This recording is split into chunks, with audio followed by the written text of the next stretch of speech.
अश्वपतीची मुलगी आहे, केकय देशाची.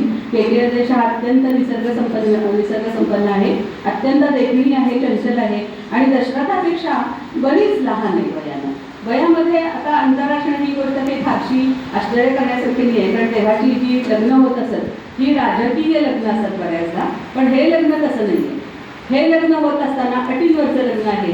जेव्हा थोडीशी कैकेयी सुद्धा दशरथामध्ये गुंतत चालली आहे असं जेव्हा अश्वपतीच्या लक्षात आलं, तेव्हा त्यांनी एक कट घातलेली आहे की माझ्या मुलीचा मुलगा राज्यावर सिंहासनावर असेल. आता तेव्हा असं झालेलं आहे की कैकेयीवर दशरथ अनुरक्त आहेच आहे आणि कैकेयीने त्याच्यासाठी बरंच काही केलेलं आहे. कारण कैकेयी ही फक्त नुसती सुंदर नव्हती, नुसती चंचल नव्हती, नुसती हट्टी नव्हती. स्वतः तिचा मुलगाच तिला आत्मगामी म्हणतो, शीघ्रकोपी म्हणतो, चंडी म्हणतो, कितीतरी नावं स्वतः भरत म्हणतो की अरे आमची ती क्रोधना म्हणतो तिला. ती वाल्मिकी रामायणामध्ये जी विशेषणं आहेत कैकेयीची ती अशी क्रमाक्रमानं आलेली. क्रोधना म्हणतो की जी सतत सगळ्यांच्यावर वस्तस करत असते, किंवा तिला आत्मगामी म्हणतो की जी फक्त स्वतःमध्येच मग्न असते, तिला दूषणं देतो पुष्कळशी. आणि अशी माझी आई कशी आहे अशी देखील त्याने चौकशी एका ठिकाणी केलेली आहे. तर अशी कैकेयी आहे आणि तिला चांगली पण आहे, ती नाही असं नाही, पण शेवटी कसं असतं की वय हा परिणाम घडवतं किंवा वय हे वागायला शिकवतं. आणि थोडीशी ती लहान आहे, हट्टी आहे आणि दशरथानं स्वतःच्या काव्यातच असावं अशी तिची इच्छा आहे. आणि त्यामुळे कदाचित कौसल्याची आणि सुमित्रेला अवहेलना सहन करावी लागलेली आहे. कारण दशरथ सतत तिच्याच महाली आहे किंवा असतो, या गोष्टीमुळे त्या दुखावल्या पण गेलेल्या आहेत. पण तरीसुद्धा त्यांना तसं बोलायचा किंवा म्हणायचा कसलाही अधिकार नसल्यामुळं आणि कैकेयीचं वर्चस्वच असल्यामुळं त्या शांत आहेत. पण प्रत्यक्षात कैकेयीनं असा जर आपण विचार केला ना तर बघा, कुणीही आपल्या मुलीचं नाव त्याच्यानंतर कैकेयी ठेवले असं मी पाहिलेलं नाही, किंवा कुणीही आपल्या मुलीचं नाव मंथरा ठेवलंय असं पाहिलेलं नाही. म्हणजे तसंच म्हटलं तर जेव्हा राम वनवासातून परत आले किंवा चित्रकूटवर जेव्हा भरत सर्व लवाजमा घेऊन जेव्हा त्यांना आपल्या आईला येऊ नको म्हणून सांगितलं होतं माझ्याबरोबर, कारण तुझा माझा संबंधच नाही आहे किती. तुम्ही गंमत बघा, रामायणाची मला सगळ्यात मोठी गंमत असेल तर काही क्षणांनंतर, काही प्रहरांनंतर राम यौवराजाचा अभिषेक होणार होता. राम हा अभिषिक्त राजा होणार होता आणि सीता ही राणी होती. पण एका क्षणात हसत हसत त्यानं वनवास स्वीकारला.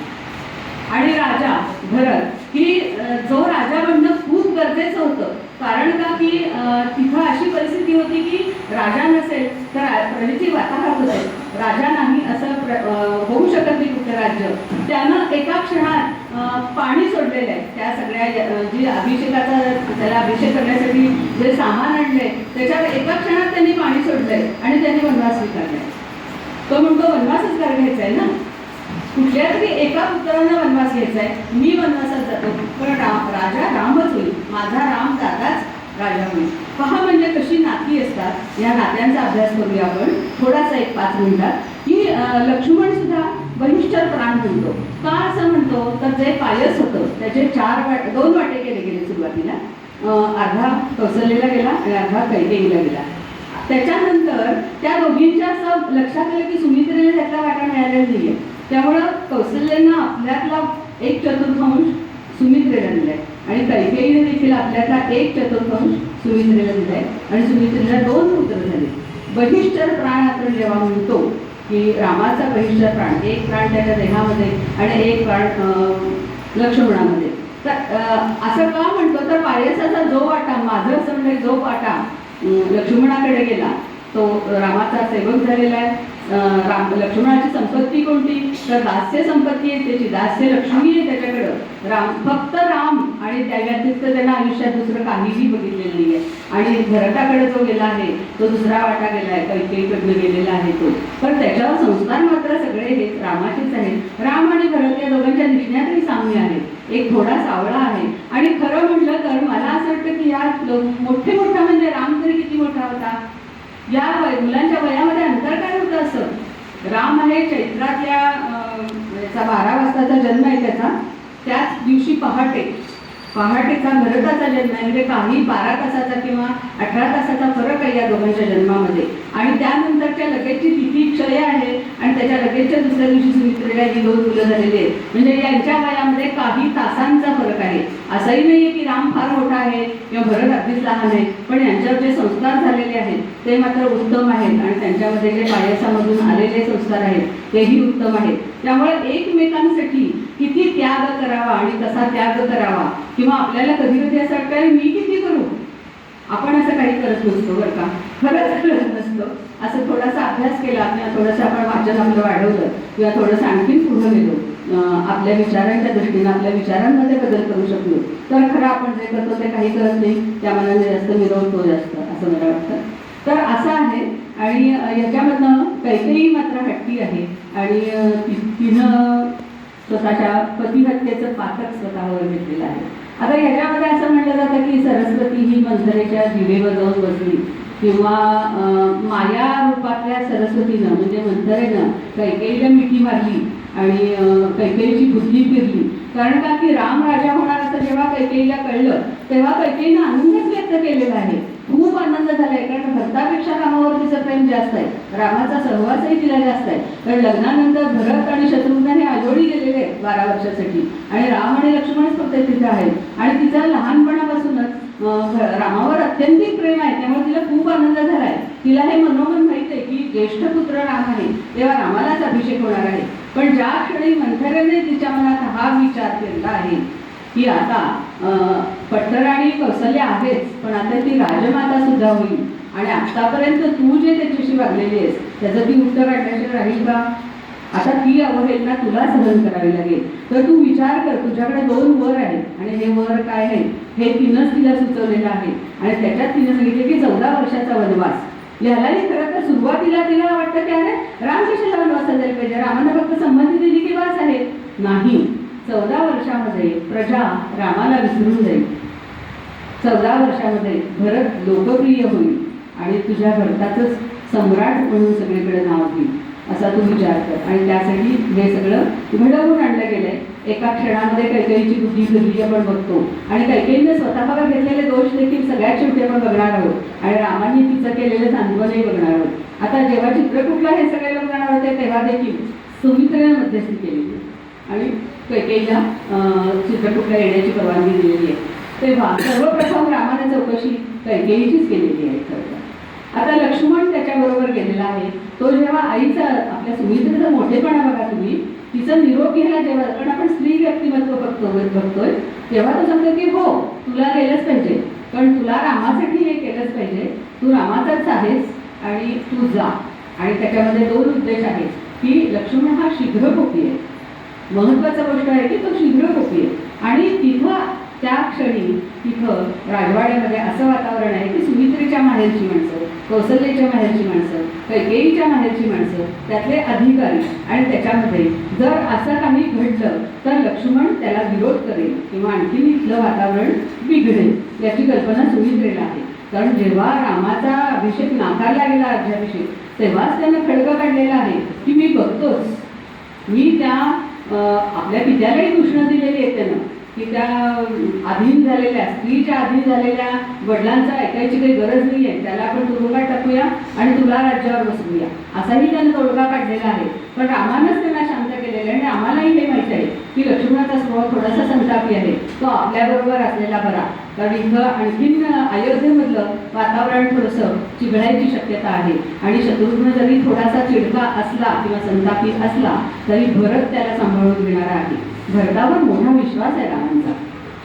माझा भरत याच्या लक्ष्मणाचा उल्लेख राम करताना लक्ष्मणा असं करू नको किंवा असं वागू नको किंवा असं चिडू नको म्हणे, पण भरताचा उल्लेख त्यांनी कधीही नुसता भरत केलेला नाही आहे. प्रत्येक वेळी माझा भरत असा उल्लेख केलेला आहे. माझा भरत असं करणार नाही, माझा भरत असं वागणार नाही, इतका विश्वास आहे त्यांना. आणि त्या दोघांमधलं प्रेम एक वेगळं आहे, मुग्ध आहे, समजूतदार आहे, शहाणा आहे. आणि लक्ष्मण आणि रामाचं प्रेम बघितलं तर लक्ष्मणाची दास्यभक्तीच आहे, जय राम म्हणेल ते, जो राम म्हणेल ते, त्याच्या व्यतिरिक्त ते कुणाचं काही ऐकून घ्यायची तयारी नाही आहे. या भावाभावांच्यातलं प्रेम हा सुद्धा बोलण्याचा विषय आहे, किंवा या बहिणींमधलं सुद्धा.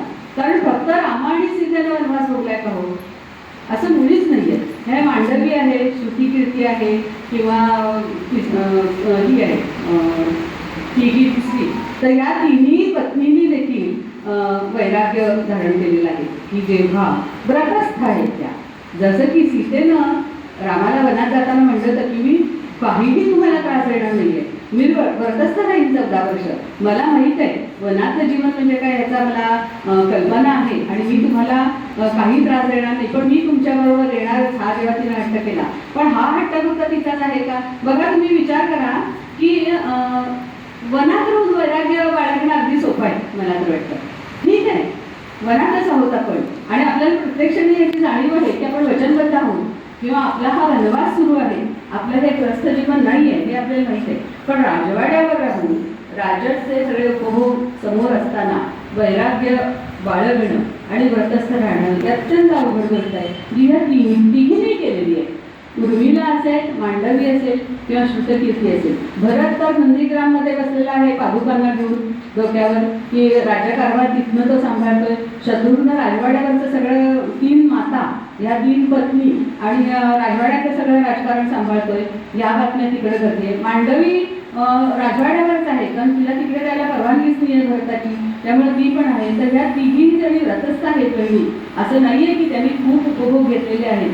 तर कौशल्याचं पण सांगताना एक उल्लेख आहे ना की वाल्मिकी रामायणामध्ये कौशल्याच्या बाबतीत असं सांगितलंय की जेव्हा तिला हे कळलं की रामाला 14 वर्षाचा वनवास दिलाय, तेव्हा तिनं उद्वेगानं आणि अत्यंत निराशेनं एक वाक्य म्हटलेलं आहे की ह्याच्यापेक्षा रामाला दारोदारी भीक मागायला सांगितली असती काय केलं तरी चाललं असतं, माझा राम मला डोळ्यासमोर दिसला असता, हवं तर मी त्याच्याबरोबर भीक मागितली असती. ज्या रामाचे दासदासी सुद्धा रोज मिष्टान्न खातात, तो माझा राम उद्यापासनं कदान्न खाणार आहे. जी राजकन्या इतकी लाडापोडात वाढलेली आहे, जिला दुःख म्हणजे काय हे सुद्धा माहीत नाहीये, ती उद्यापासनं कंदमुळं खाणार आहे, वल्कला नेसणार आहे. या कल्पनेने तिचं हृदय अक्षरशः विदीर्ण झालेलं आहे. पण तेव्हा देखील रामांनी तिला पत्नी धर्म समजावून सांगितलेला आहे स्पष्ट शब्दामध्ये की तू पत्नी आहेस. आता राजवाड्यावरचं राजकारण असं आहे, कैकेयीवर कितपत विश्वास ठेवायचा आहे आणि तुला आपल्या पिताजींची काळजी घेणं भाग आहे. आणि पत्नी म्हणून तुझा स्त्री ही आधी पत्नी असते, मग आई असते किंवा मग पुढची सगळी नाती असतात. त्याचा जर विचार केला तर तुला फक्त आता पत्नी धर्म पाळायचा आहे आणि वडिलांची पूर्णपणे काळजी घ्यायची आहे. असा विचार करून तुला इथंच राहायला पाहिजे. माझ्याबरोबर तुला तर येता येणार नाही आहे, कारण आता वडिलांची काळजी घेणार कोण? ते रामाचा ध्यास घेऊन बसलेत, अन्नपाणी सोडलेलं आहे त्यांना त्या स्वतःच्या एका देशावक्षणाचा इतका पश्चाताप झालेला आहे.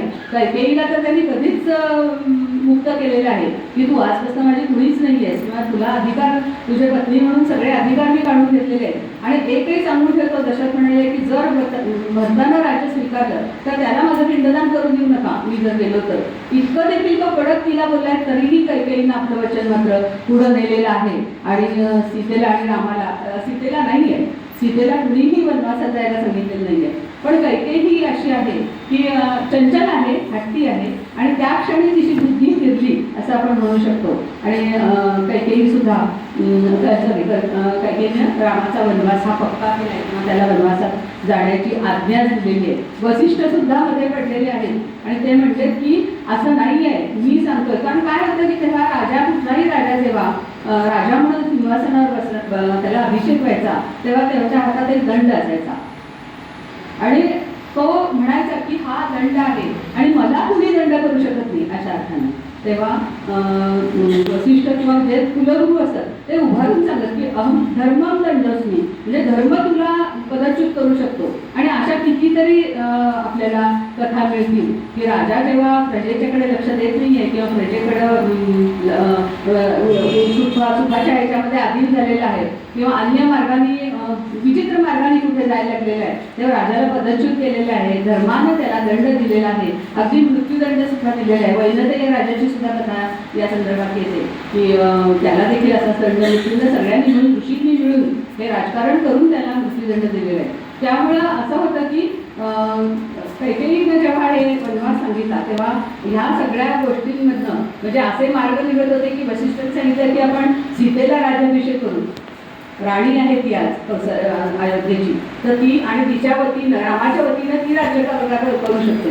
म्हणजे बरेच पर्याय सांगितलेले असताना सुद्धा राम त्याला तयार झालेलेच नाही आहेत. रामाने हसतमुखानं सहजपणे, इतक्या सहजपणे की क्षणापूर्वी एक गोष्ट घडणार होती आणि क्षणानंतर दुसरीच गोष्ट घडलेली आहे आणि ते स्वीकारताना त्यांनी दैव किंवा प्राक्तन असं त्याला नाव दिलेलं आहे की हे माझं प्राक्तन आहे, हे माझं दैव आहे. आणि याचा ना कैकेयीचा दोष आहे ना दशरथाचा दोष आहे.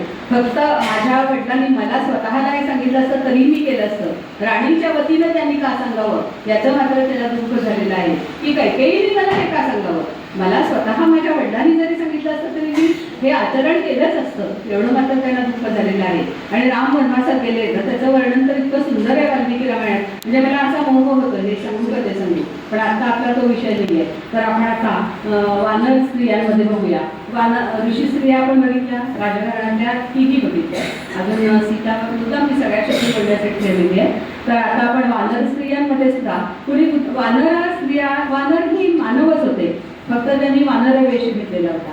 कारण शेवटी राम रावण जेव्हा युद्ध झालं, हे युद्ध तब्बल 87 दिवस चाललेलं आहे. असं काही नाही आहे की रामाला बाण काढलाय, रावणाला मारलाय आणि त्याचा पराभव झालाय, असं मुळीच घडलेलं नाही आहे. हे 87 दिवस युद्ध चाललेलं आहे. त्यातलं राम आणि रावण युद्ध सुद्धा 3 दिवस आधी पहिल्याच दिवशी रावण आलेला आहे आणि दुसऱ्याच दिवशी युद्धाच्या त्याला निशस्त्र केलेलं आहे रामाने. पण रामाने सांगितले जा विश्रांती घे, पुन्हा पूर्ण तयारी घे. तर तिथंच रावण होऊ शकत होता, पण रामानं असं करायचं नव्हतं. रामाला राक्षस जातीला धडा शिकवायचा होता. त्यामुळं त्याच्यानंतर आता ह्याच्या पुढे असं होतं की जेव्हा वानर स्त्री आपण बघतो तर वानर वेश आहे तो त्यांनी घातलेला आणि शेपूट देखील त्यांना नव्हतीच, कारण ते मानवच होते एक प्रकारचे. ही निर्मिती देखील देवांनी केलेली आहे. हे अजस्र होते, शरीराने अजस्र होते, बळाने अजस्र होते, त्यांना बुद्धी नव्हती असं नाही, पण मानवा इतकी नसावी कदाचित बुद्धी. पण हनुमंत तर बुद्धिमान होते, हनुमान अंजनी पुत्र आहेत, त्यांना अष्टसिद्धी प्राप्त होत्या आणि जोपर्यंत ते आम्हाला भेटलेले नव्हते तोपर्यंत ते सुग्रीवाचा कारभार सांभाळत होते. या वालीनं ज्या सुग्रीवा ती कथा पण आता मी पूर्णपणे सांगणार नाही, वाली आणि सुग्रीव यांची कथा सर्वसाधारणपणे सगळ्यांना माहीत आहे. मी फक्त आता तारेबद्दल बोलणार आहे.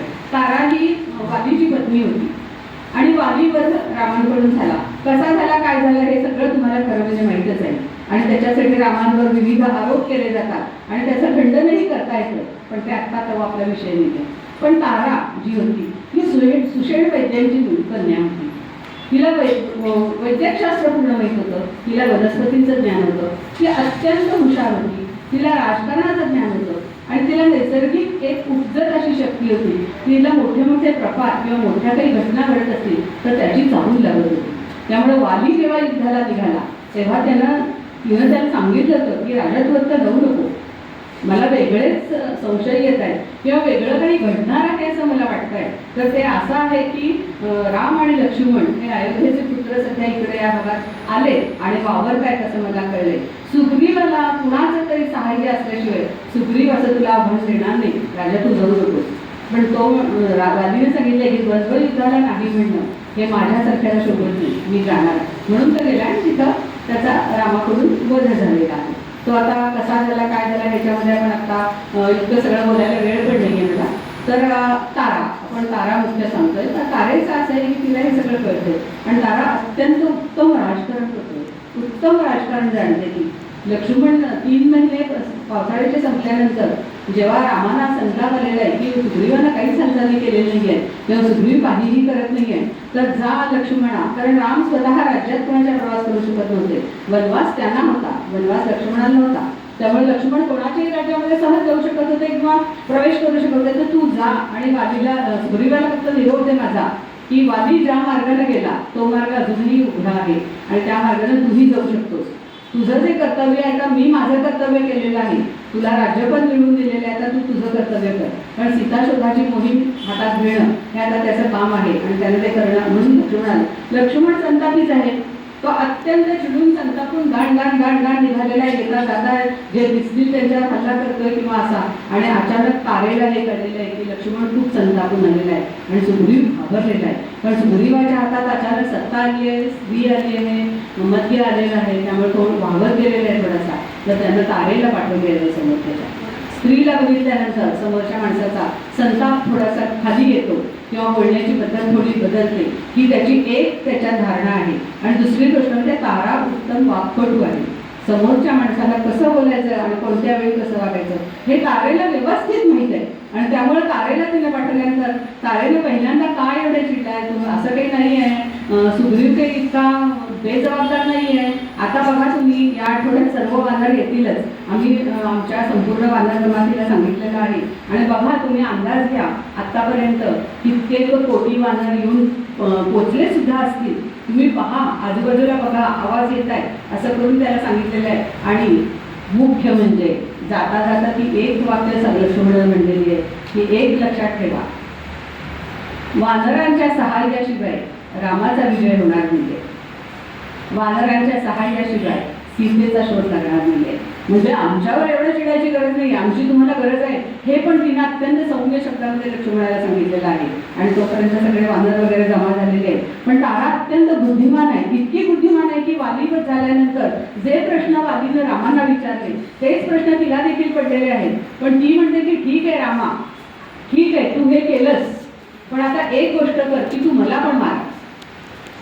आणि स्त्रीवधाच्या पातकातून मी तुला आधीच मुक्त करते, मी आधीच तो विधी करते की त्या पापमुक्त तू होशील, पण मला मार, कारण माझ्या वादीशिवाय मी जगू शकत नाही वगैरे. मग रामाने तिची समजूत घातलेली आहे किंवा तिला सांगितलेलं आहे सगळं की आता अंगद लहान आहे, राज्य सुग्रीवाला जरी मिळणार असलं, सुग्रीव करणार त्याचं तो अंगदाच्या वतीने करणार आहे. आणि त्याच्यावर तू राजकारण करतोय, तुझी गोष्ट तुला किशकिंधेचं संपूर्ण राज्य सांभाळायचं आहे. रामानं तिला सौम्यपणे समजून घातलेली आहे. आणि मग पुढचे संस्कार झाले. अशी ही तारा आहे.